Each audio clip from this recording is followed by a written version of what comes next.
There we go.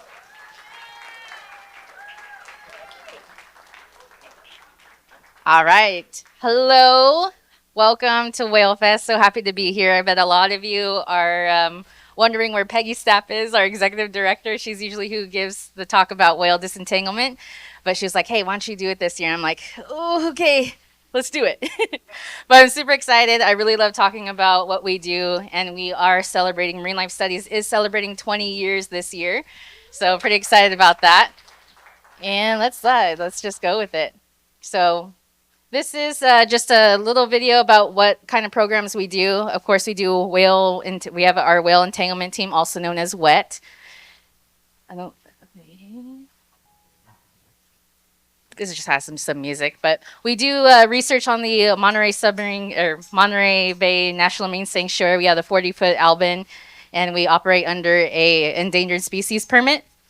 And then we also visit schools and the Boys and Girls Club, and we give them a lot of education programs for free. And then our Take It to the Streets program is our coastal community cleanup. But so now, today, we have a global whale entanglement response network all around the world. We have teams all around to respond to entangled whales. And if we look on a smaller scale, these are our regional networks in kind of the US area. And so we are in the West Coast region here. But way back then in 2008, there was actually nothing here. And that's why Peggy Stapp, our executive director, and Mary Whitney of Fluke Foundation kind of, we got a call in Central California, and there was no whale entanglement team here. And both of them were part of the entanglement team in Hawaii. And so they knew Ed Lyman and Dave Matillo. Those are kind of the pioneers of whale disentanglement. They traveled all around the world to train all these people. So we have these teams all around the world to respond to entangled whales. And so with a lot of hard work and a lot of training and meeting a lot of people, we formed the whale entanglement team in 2008. And so that's how the whale entanglement team was born. And so this is a whale entanglement team trailer I put together right when I started volunteering for Marine Life Studies 13 years ago.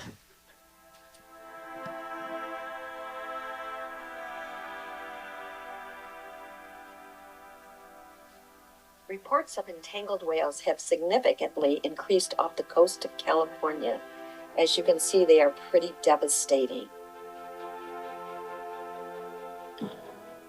These gentle giants are suffering from life-threatening entanglements.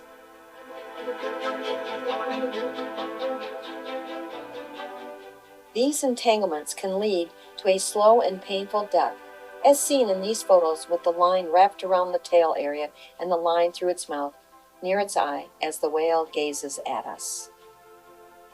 But there's hope. Working under a special federal permit with the Marine Mammal Health and Stranding Response Program, we have a trained team that gives whales another chance at life, always working from small boats, never getting in the water with the whales, as it is too dangerous for the whale and the rescuers. By using tools specially designed to disentangle whales, along with proven methods, we are able to free whales in distress. WET plays a pivotal role in saving these whales. Yeah. Woo! WET is saving whales one at a time. So if you didn't notice, that was Peggy screaming at the end of that video. And that video was debuted in the PBS Big Blue Live a few years ago. So, we have been around for 20 years. The whale entanglement team formally was together in 2008. We've had a whole bunch of different accomplishments throughout the years. I'm not going to read them all, but a whole bunch of them include like printing our our marine mammal guide that's waterproof, that has all these things that tell you what to do if you do see an entangled whale, how to report it, who to report it to. And then we obtained a larger vessel because we were having so many different whale entanglements throughout the year that we said we need a bigger boat. So that's why we got one in 2015. But we couldn't do anything without all of our partners and all of the whale watch community and the fishermen and all things like that, because it is a team effort. We couldn't do anything without everyone kind of pitching in. And, also thank all of our donors for our program. Like, even though we operate under a NOAA federal permit, almost all the activities that we do at Marine Life Studies and the Whale Entanglement team are based off of individual donors. And so we have to thank them. So we always like to stress, like, it's not, the most important person is not the one that's cutting the line off the whale. It's everyone in that whole network to get this whole response to be successful. So thank you, everybody who has supported us. But I wanted to back up a little bit, kind of explain how this permit works. So as you can tell, like, whale entanglement is very dangerous. And so we do operate under a federal permit. Not anyone can just disentangle a whale. And so there is different levels that we have in whale entanglement responses. For level 1, that's pretty much for support personnel. So for example, if you're out on the water, you see an entangled whale, you know who to call and where to report it. On the level 2, that's kind of first responders. You know a little bit more. You know about what kind of whale it is, if you can stand by, if you can take pictures, you can call our hotline, you can call the rescue team just to kind of expedite that process. And then when we get to level 3, 4, and 5, that's when we're actually on the federal permit. So you submit your resume of all the different trainings and all the different responses that you've ever been on. Submit it to NOAA, and they kind of go through a review process to see if you know your skills about knot tying and the gear and, whale behavior and things like that. So it's a very, very big process to actually get onto this permit because it's so dangerous. And so, we train with NOAA, we train with all of our network partners just to make sure that we're ready when an entanglement happens. And so we just wanted to highlight, I know Dan said earlier that I'm one of 4 level 3 women responders in California. And so is Peggy, that's in the office too. We're 2 of 4 women, and she has trained also the other 2 women in California that are able to do this kind of work. Yeah. All right, so why do whales get entangled? So if you look at these photos, you can tell that there's a lot of things around its body, and that's actually kelp. We saw this humpback whale play around in kelp for over 2 hours. And you can imagine if this was fishing gear or blue steel line and it's wrapped around the whale's head or its tail, it would inhibit it to feed or swim or anything like that. And so a lot of these whales do get curious, and if it's in the water column, that's kind of fair game. They might not know the difference between the two. For example, this one. And so a typical trap setup is where let's just say a spot prawn trap or a crab trap is on the sea floor. A single line runs up to the surface with a buoy on top. So can the whales tell the difference between that trap versus a kelp forest? We're not sure. And we also heard that when whales hit something or something hits its body, its first intention is supposed to roll because they kind of don't know what it is. So that's kind of their first reaction. And so that's when, things can get pretty dangerous. But another reason why is that there were co-occurrence with overlapping the feeding and fishing grounds. And so Monterey, we have that Monterey Submarine Canyon. It generates a lot of the nutrients for the small fish and the bigger fish to eat the small fish. And that's what attracts the whales and dolphins so close to Monterey Bay. And so this is what happens. So whales get entangled in fishing gear. And a lot of the time we don't even know what fishery it's from. But we have developed a entanglement report line. That's 877 SOS Whale. Or you can hail the Coast Guard on channel 16. But that is one of the hotlines you can call if you see an entangled whale, or if you can get our contact information. If you report directly to us, we can respond a lot quicker. So that's probably one of the best things. If you do report to the NOAA hotline, it kind of gives us a little bit of a delay, maybe 20, 30 minutes, maybe in 40 minutes. So if you can contact us directly, we can get out there a lot quicker. And this is our research whale rescue research vessel, and it's combined with a lot of different gear. And we also have this inflatable right here with a motor, and so we are equipped with everything needed for a full disentanglement. But the first thing we do when we find an entangled whale is that assessment is crucial. And as you can see, like no entanglement is exactly the same. So it's not like we have a notebook that says, hey, if the whale is entangled on the tail, you're going to use this tool, you're going to do this, that, and that. But it's never the same. So sometimes we have it around the tail, the pec fin. This one was in its mouth. That was actually my first entanglement that I worked on. And then this one is right around the body. So this next slide, it also kind of describes the difference of all of the entanglements that we've seen. So this one on the bottom left is very unique. It actually has a kind of like a metal cage on its head, and that's a gray whale. And we've never seen anything like that. That was reported off of Southern California. And so our teams, a lot of the Southern California teams called us and said, hey, you might have a entangled whale that looks like this coming up the coast. So you guys need to keep the lookout. And so what our team did, we tried to calculate based on the whale's speed, at what point along the coast could we potentially be able to see this so we can do something about it. And so although we did all these calculations, it actually was not sighted again in California or anywhere up the coast of Oregon and Washington.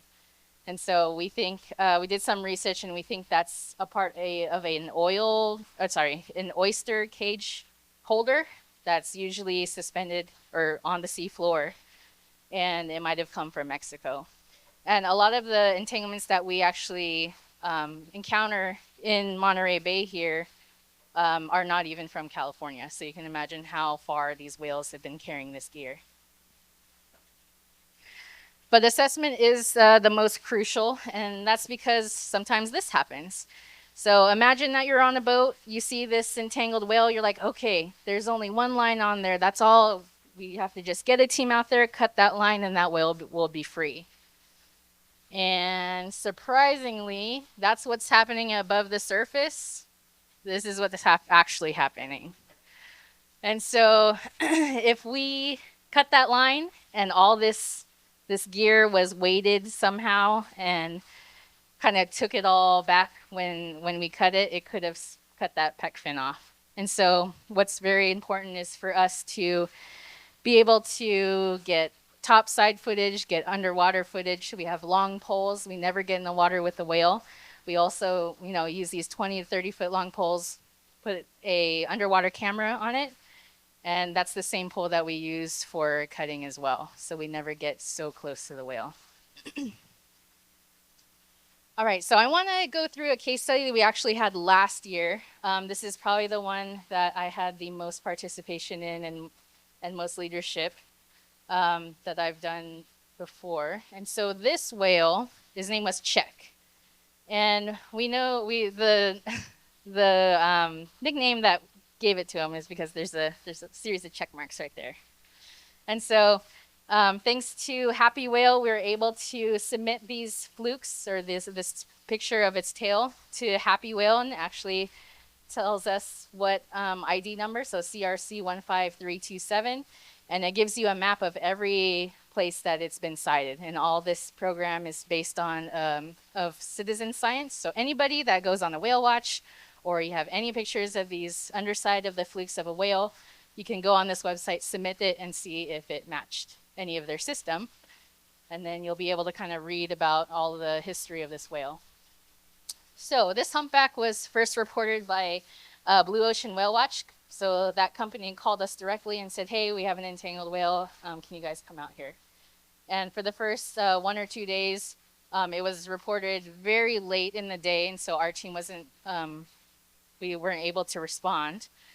And the weather got really bad. So it wasn't until the second day that Julia and I hopped on a boat on the inflatable, and were able to kind of start the process. But this was the initial assessment of the entanglement. We have some buoys on there, actually 2 sets. And because we have pictures of these, we were able to match this whale to one of our entanglements that we had last October.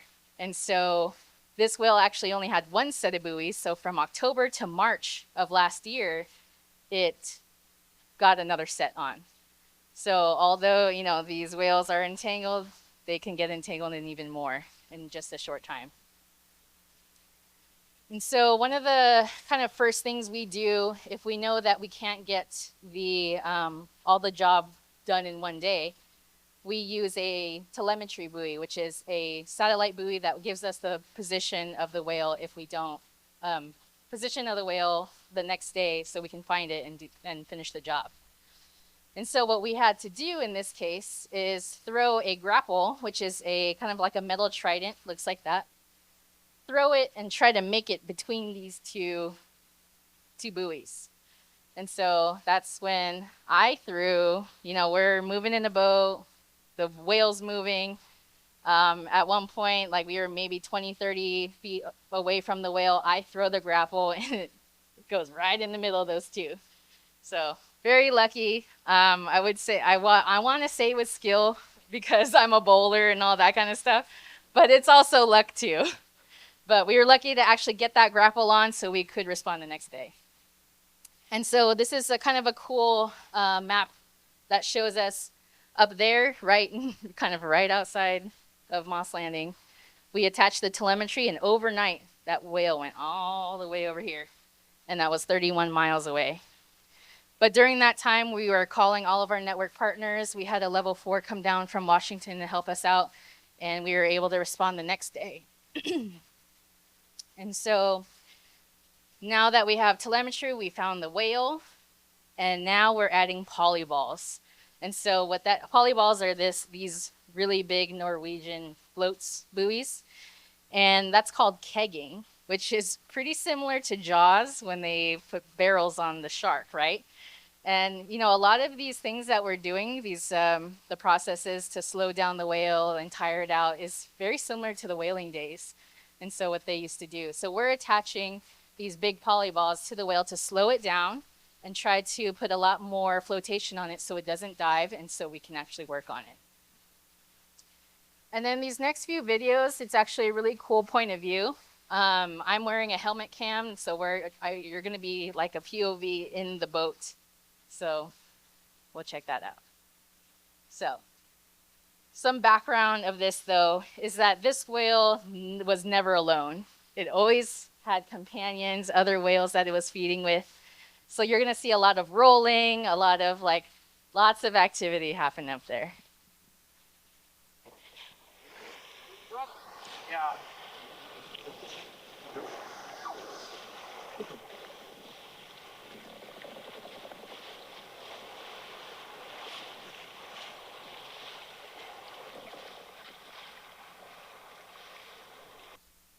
And so we're moving pretty fast, and we have no motor in the water. So this is called a Nantucket sleigh ride. So what we're doing is this front person has, you know, grabs onto the line that's connected to the whale and is holding that on the bow of the boat. And so we can kind of keep speed with it. And so it's dragging all of those polyballs that we just put on and a boat with 3 adults in there. So you can imagine how strong, you know, a whale can be. Okay, I don't think that whole video played. Yeah. I think it's a longer video.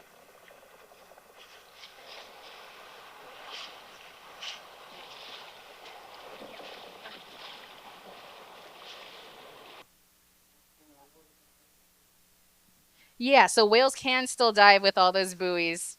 And so what's very important in this case too is that although that we're holding on to that line, if that whale did decide to dive, we would just throw the line over. And so that's, you know, based on our training, you just have to be ready for it because a lot of things can happen very quickly. All right, so now that we have the polyballs, we're hoping that it's tiring out this whale to slow down. It never slowed down. And a lot of people usually ask us like, hey, do these whales know that you're helping it? Do they just lay there so then you can just cut it off? No, they don't. They want to be, they go as fast as they can. They want to get away from you. They probably think we're annoying. And so that's always what happened. And the whales do not thank us when we disentangle them. Okay, so at this point, what we're doing is, these are my hands. We already walked up a lot of the way far up the line on the whale. So this whale was dragging 200 feet of line, and it was double braided like that. So we said, okay, let's simplify the entanglement. So we're not going to disentangle it now, but let's make it a little easier for the whale. Put a little less stress and less drag on it.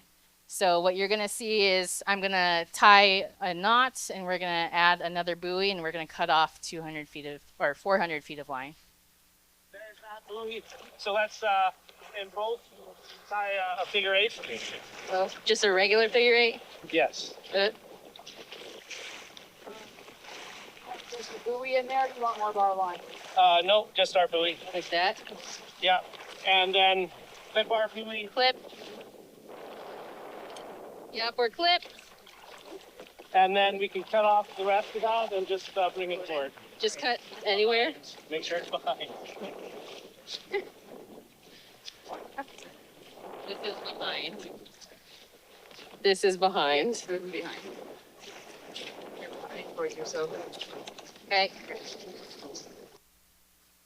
So not only that, you have to make sure you're very safe with the gear that's in front of you. Got to make sure you don't poke a hole in the boat, which I was successful. Didn't do that. All right. So now that we've kind of, cut 400 feet of line, it's less danger for us, less danger for the whales, because remember, there's whales around our entangled whale, and we don't want them to get entangled in the entangled whale too. So now we're going to walk up the line and move closer to the flukes, or its tail, because that's where it's entangled, and try to get some underwater footage. But in the meantime, this is kind of just to show you, this is us walking up the line, trying to get as far up on the tail as possible. Again, we have no motor in the water. That's us pulling forward. Okay, get ready with the. Want to get ready with the camera? Okay. All right. So now that we're all the way up to the flukes, I'm gonna get our GoPro in the water. Right there. You can pull up even more, Jim. Yeah. Get an opportunity. Yeah. Let me just see what he does here. Yeah. Show the surface. Hold in.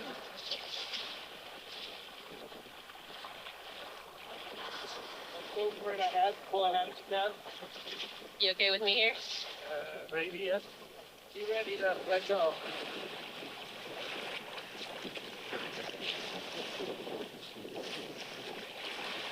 Cool. Bearing the bow. Okay, bend it so we have speed. No worries. Lots of buoys.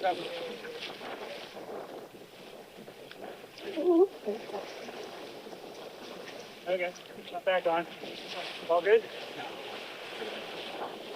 All good? Yep. Well, buoy's coming this way. How close do you think you got stuff? I definitely got the white buoys. You touch them? No, but it's right in front of the camera. Okay. Like 6 inches? Yeah. Okay. That's good.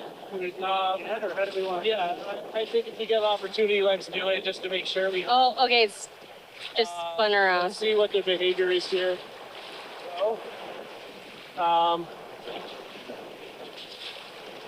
Yeah, rolling's not good, so let's hang out. Oh, I see the white buoys. Oh, there's those dolphins now. All right, so that's a whole bunch of chaos, right? There's whales rolling. We're getting pulled by the whale. There's dolphins. I have the pole. We are bearing the bow, getting a lot of water in the boat. And so at that point, we're like, okay, I think we got a lot of good GoPro footage. Let's back away a little bit, let the whale chill out. So all that chaos has happened at the surface, but this is actually what's happening below. So calm, so nice. So this is the footage that we got with the GoPro. We were able to kind of all like screenshot that and show all of the responders like, hey, this is what's going on. I think this is where we need a cut to get that whale free. And of course, once we have that plan, this is what happens. Operations halted because of fog and weather conditions. So it got really foggy. There's a whole bunch of whales. At one point, I lift my head up and I see a container ship going by. I was like, oh, we're way out here, right? But we do have a support vessel. We have the whale rescue research vessel that you saw, a 40-foot vessel that is always with us to make sure that we're okay, to pass gear, to, change personnel if we need to, if someone gets tired and things like that. And so because all that happened, it only takes one person of the team to say no, that they're not, this is not safe or we should quit. And that's exactly what we did. And so we put that telemetry buoy back on, that satellite buoy, and that whale decided to go everywhere around the bay. So we had to wait it out. So that first day that it was reported was March 22nd or March 24th. And it wasn't until April 5th that the whale actually came back into the bay off of Pacific Grove. And so at 5 o'clock in the morning, our team kind of powwowed and said, okay, don't know where this whale is going to go, after this. And this is going to be our shot. We have a short weather window. Let's just go. And so 5 o'clock in the morning, okay, everyone meet at 7. Let's go. And so April 5th, we come back. And again, we add polyballs again. So the same intention as before. We want to slow down the whale, keep it up to the surface, and so we can actually work on that tail. And then here's the final cut. Independent. Cut our thing, and then we cut all the loops. Cut all the loops. Yeah. Right as you cut in front, cut in behind. There's no more loops. There's a netted line. You can cut right behind the trailing edge. We're done.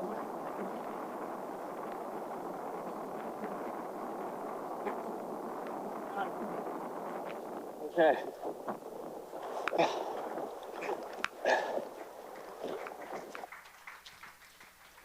All right, very cool. So you saw that final cut.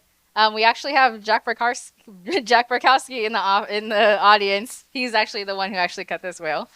Very cool. We always, working with a lot of network partners, it's so cool to have different individuals working together on the boat. So it's a lot of teamwork, a lot of, trust in your team, trust in your training and things like that.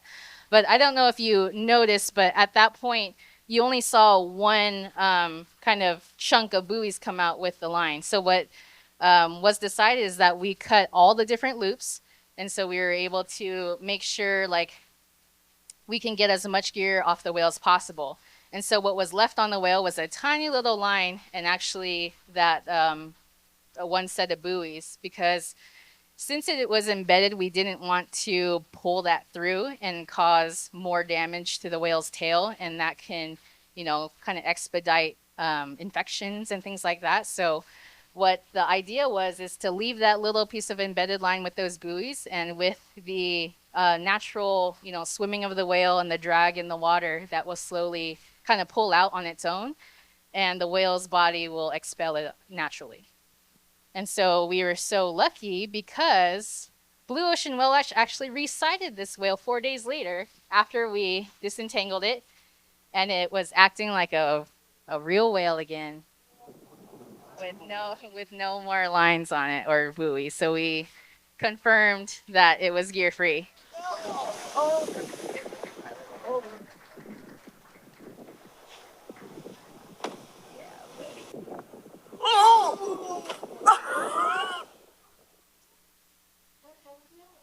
I could be thank you. I would say no. But, again, I mentioned this earlier about Happy Whale. So what's up with Check Now? So as of recently, it was resighted in October 31st of 2025 in California.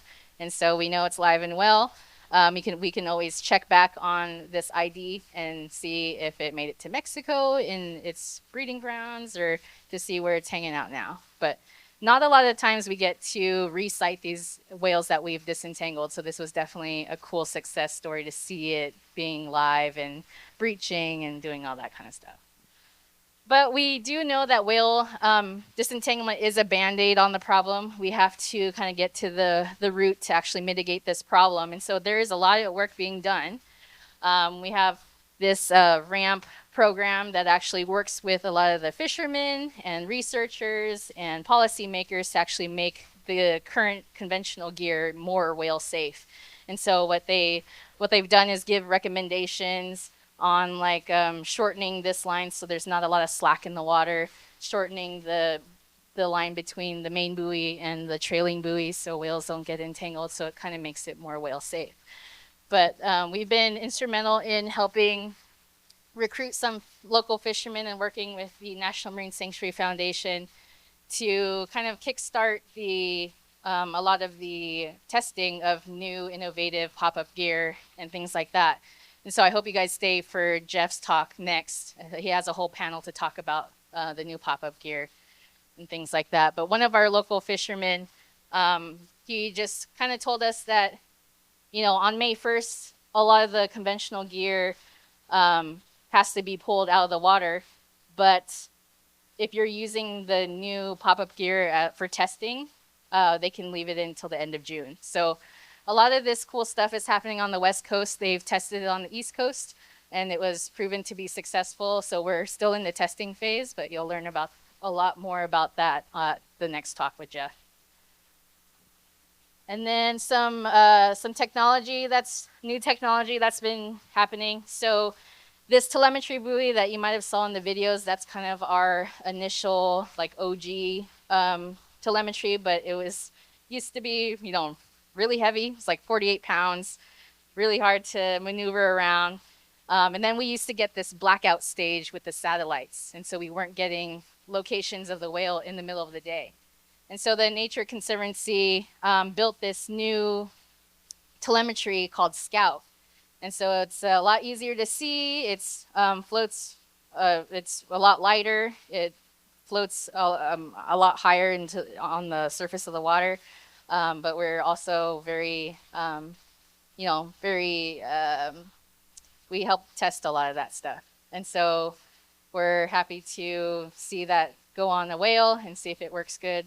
But we're still in the process of that. And then because this entangled whale, this telemetry buoy is so light and things like that, in the Hawaiian Islands, they're testing to see if a drone can actually deploy this telemetry on the whale.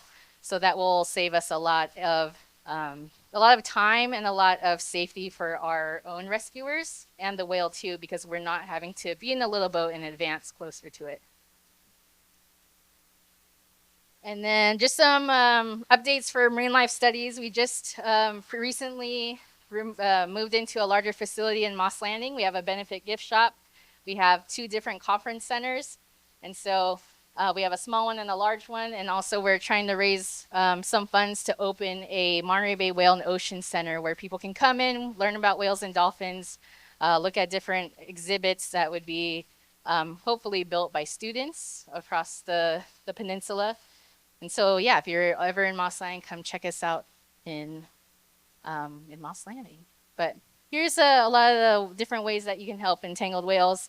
You can call the hotline if you do see an entangled whale. If possible, stay with it, take pictures, give us a lot of information that will help the team.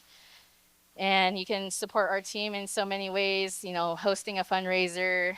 Here's like our little wish list, but thank you so much for coming today. I appreciate it. All right, looks like we have time for questions if anybody has any. Go ahead. Oh, good one. Why do you have to be a level 5 to rescue a right whale? So right whales are another kind of beast. So the Atlantic right whale is, found on the East Coast. So it seems like that species are able to fold their bodies in half. And so when you're working on if the whale is entangled on its tail and you're working on the tail, it'll fold its body and the head will be right there. So they're a lot more dangerous to work with. And so that's why you have to be the extra level for a right whale. Yeah. Anybody? Yeah, yep.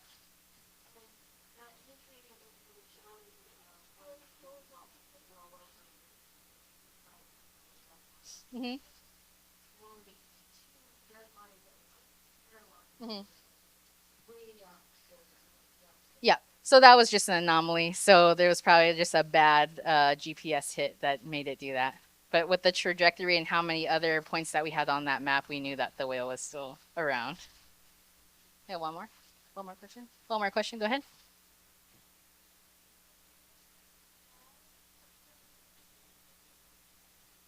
So if a whale dies, do we do anything special for it? So there is a lot of different groups that will do that. We don't specialize in that kind of thing. So the stranding network would do like a necropsy on it, for example. That's a animal autopsy, and so they'll do a lot of tests, take a lot of samples, and see exactly if they can tell how it passed away, and what they can do to help, or was it some underlying condition that wasn't the entanglement that killed it? So good question. Thank you.